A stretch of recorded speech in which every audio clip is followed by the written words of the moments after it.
And the second time the ark has successfully been brought to Jerusalem, David's capital is there, God is there, everything seems aligned perfectly, and thus David has a phenomenal idea in Perek Yud Zayin. Vayi kasher yashav David bebeito. When David was settled in his house, yashav, you're just sitting on a chair, but things are settled, things are peaceful. Vayomer David al Natan Hanavi. He says,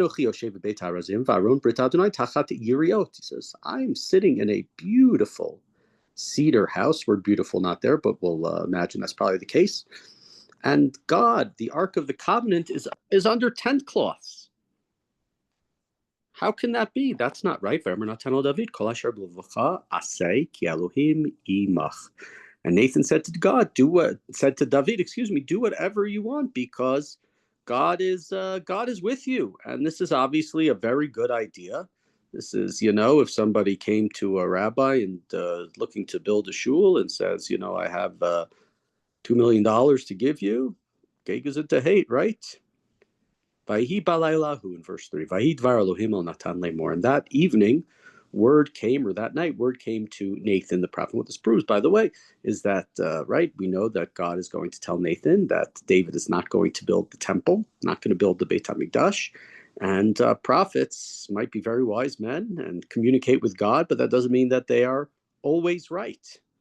How much more so for rabbis who don't even communicate with God, etc., etc. And thus, Natan is told by God, Lech v'amart el David avdi, kol omer Adonai, lo ata tibne li habayit lashavet. Go and say to my servant David, this is what God said, you are not the one to build a house for me to dwell in. So David is a great guy. He's called Avdi, he's the Eved of Hashem. It's a great moniker. It's what Moshe is called as well. It's a great compliment, but that does not mean he is the person to build the temple. Why? God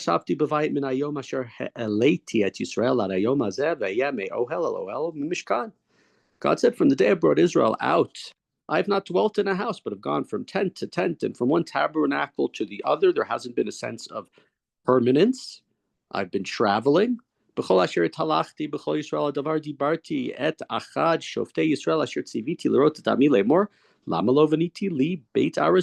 I was going from throughout the Mishkan, in the desert, and to Shiloh, and then to here and to there, and all the different places, the house of Oved Edom, and finally Yerushalayim.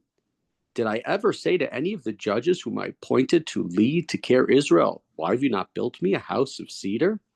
This is not something that I have requested, and it's not something that I asked anybody to do. And therefore, Pasuk Zayin, V'yata kotomar la'avdi l'David. Again, go and say to my servant David. This is not, I am rejecting him. This is not his job to do. Ko amar Adonai tzvot.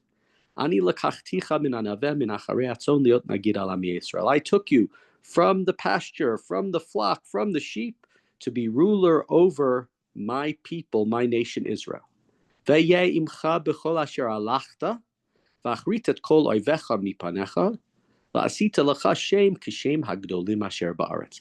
And I was with you in all of your journeys, even when things didn't look so good, when you were running away from your father-in-law.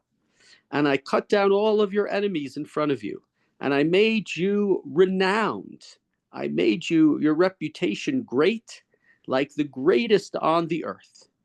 V'samti makom la'ami Yisrael, unetatihu v'shachan tachtav, v'lo yirgaz od, v'lo yosifu v'nei avlal levaloto kasher barishona.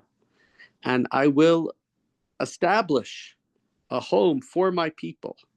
And I planted them firmly here, and I'm dwelling amongst them, and they don't have to fear in the same way anymore. They don't have to be scared that evil men, that bad people will swallow them up as they have done in the past, right? We are in a much more secure place, mostly because of me, God says. Now, I did some of it through you, David, and you fought wars and battles, etc., etc. But let's be real as to who has provided the protection to you and to Bnei Yisrael. Nati et kol oivecha va'agid lach uvayit yivneh lecha Adonai. And ever since I made those judges, Ehud ben Gera, Niel ben Kenaz, Shmuel, Dvorah, Barak, etc., etc., and I have defeated all of your enemies. Have I said to you again to build a house for me? Did I ask you to do that? And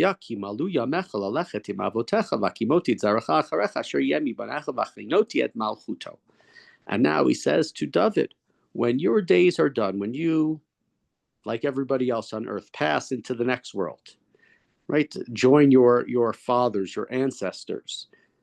Then I will raise up after you your offspring, your child, one of your sons, and I will establish his kingship. He will be a follower of yours, and in a sense, that will create a dynasty for you, David, unlike Saul, who didn't have a dynasty. He had a son who was king for a short period of time, Ishbosheth, but certainly not a dynasty in any way. Hu yivneli bayit, v'chonanti et kiso ad olam. He will build a house for me, and I will establish his throne forever. Ani eheyelo le'av, v'hu yeli leven.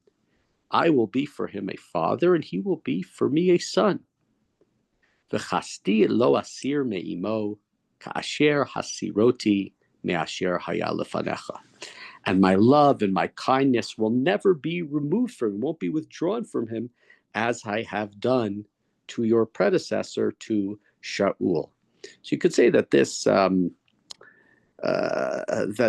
this verse sort of can't think of the word. It foreshadows the idea that Shlomo will make some mistakes, he will make some errors, and even as a result of making those errors, his kingdom will not be completely removed from him in the way that the kingdom was removed completely from Shaul. There's going to be a breakaway in the next generation, of course, with Yeravam, who secedes. We'll read about it again in this book, from Rechavam, from Shlomo's son.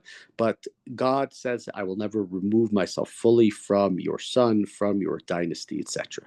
Continue Pasuk Yudalad. V'ha'amadetihu b'veiti uvemalchuti ad olam v'chisei yanachon ad olam. I will install him in my house and in my kingdom forever, and his throne shall be established forever. K'chol adver ma'elu k'chol ha'chazon hazeh kein diber Natan el David. And these words, which were said by God to Natan then went and relayed them to King David. This is not the time. This is not the right thing at this point in time. In the book of Shmuel was much more about this is not the right time. This is not yet, we haven't yet reached and established that point. And some of that seems to be up to this point what it's saying here. David, you haven't done anything wrong. You are an Eved. You are my servant. You have always been with me. I have been with you. But we are not yet up to that point of building the permanent home. Vayavo Amelech David, Vayeshev lifnei Adonai. Vayomer mi ani Adonai Elohim, umi veiti ki havi otani ad halom. So in Pasuk Tetzayim, verse 16, David comes and presumably standing in front of the ark, in front of God. And he says, who am I? Right? What am I that you have done all these things for me, that you have brought me this far, right from the pasture? I was a nobody. My parents, when Shmuel appeared in my house and said, I'm going to make one of your sons king of Israel, Dad didn't even call me. It was only after all the other brothers didn't work out that he said, oh yeah, I do have another son. When Shmuel asked him, he's out in the pasture, he's out with the flock, call him in. Vatiktan zot beinecha Elohim vatidaber al beit avdecha lemirachok ureitani Ketor ha'adam ha'ma'ala Adonai Elohim. Yet, nevertheless, God, right?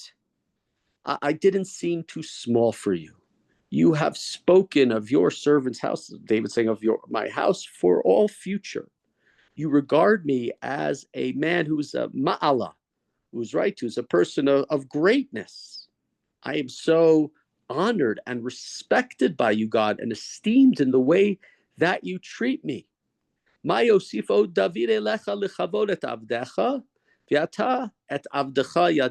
more can David add regarding the honor of your servant? You know your servant, meaning you've done enough. You've given me, and I've tried to do what I could do for you, but this is too much. I went from a nobody to being this great person, and if it's not my mission, it's not my role to build this permanent house for you, so be it. I've done everything that I can. You know better than I, as I'm a limited human being, what I can do. He continues, Adonai bavur avdecha uchelibcha asita et kol hagdola azot lodi et kol hagdulot. God, for your sake and for your own accord, You have done these great things and made known all of these great things. Adonai kamocha v'ein Elohim zulatecha b'chol asher shamanu be'ozneinu. God, there's none like you. There's no kamocha, right? There's nothing other than you. Just as we had always heard that there is only one God, and God is everything, and God encompasses everything. And here are some words that we know from Shabbat Mincha, Mi Kamcha Yisrael, Goy Echad Ba'aretz. And who is like your people Israel, a unique nation on the earth, Asher halach alolim ifdot lo am lasum lecha, shem gedulot v'noraot legaresh mibnei amcha, asher padita Mitzrayim goyim. Who is like your people Israel, a unique nation on earth, who you went and you redeemed, and you were victorious. You made us great. You made great and marvelous miracles and wonders for your people, who then you also redeemed from Egypt. And you established, you made the people of Israel your nation for eternity, forever. And you, God, have become their God. Now,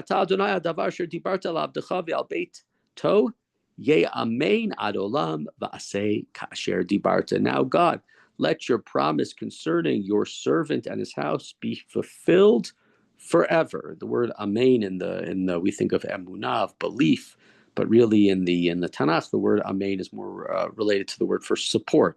Support your idea, God. Don't just believe in it, but support it. Do things to make sure that my descendants, that my son will be able to build this temple, that my children will remain with you, that the Jewish people will remain with you. Vayamein vayigdal shimcha ad olam. Let it be right, let it be fulfilled, let it be supported, and let your name be great forever. Le'mor Adonai tzvot Elohei Yisrael Elohim liYisrael uveit David avdecha nachon lefanecha. So that people will say that the God of Israel, the Lord of hosts, the God of Tzavav, the army, is the God of Israel. And the house of my servant David is established for all time. Kiata, we're in verse 25, Pasuk Lafei. Elohai galita dozen abdecha livnot lo bait al kein matzah abdecha litpalel lefanecha. Because you, my God, have revealed to me, to your servant, that you will have a house built for him. Right? And that's why I prayed for you. I prayed to you. I'm turning to you. You're not allowing me to do it, but you're telling me that it's going to be done. It's going to be done by my family. And therefore, I am appreciative of it. I'm thanking you, and I'm asking you to remain with Israel, with my family, as you have said before. Now, God, you have made this gracious promise to your servant. Keep the promise. Ho'alta levarech et beit abdecha liot leolam lefanecha, ki ata Adonai beirachta umivorach leolam. And it has pleased you to bless your servant's house, that it abides by you forever, O God, and you should bless our house, and you should be blessed forever and ever. And that's where this chapter, which is again the retelling of this story that we've had before. We have seen it before. This one is a little bit different, as many of the things in Divrei Hayamim are different. Right, we know generally we don't have David's sins mentioned in Divrei Hayamim. We don't have a sin mentioned here as well, right? If you were just reading this book as opposed to the book of Shmuel, you might say, well, of course, David's not the guy, Bathsheba and this and that, but here we don't have it. Nevertheless, David is not chosen at this point to build the Beit HaMikdash. In the book of Shmuel as well, it also talks about in this same prophecy, God says about David's son, when he does wrong, I will punish him with the rod of man, right? And that's what's going to happen. Rechavam and different descendants of David. And here it's very softened. I'll be a father for him. He'll be a son to me. I'll not move my favor. That doesn't mean, parents say to children no all the time. But this sort of punitive sort of aspect is missing. And here it's sort of it's presented in sort of a clearer way this idea of the everlasting kingdom of David, which of course is reminiscent of this book. Generally, this book is, of course, very, very important to the idea of the monarchy, the family of David, the family that's going to last forever, the Jewish people. We have returned, and this is our land, and this is our temple, etc., etc. So much more of, it's a little murkier there in terms of the promises for the future. And here it's very, very exact. So let the Jewish people know we've returned, we have this kingdom, and it will be established for all time between this covenant with God and the Jewish people and the covenant between God and the Davidic dynasty.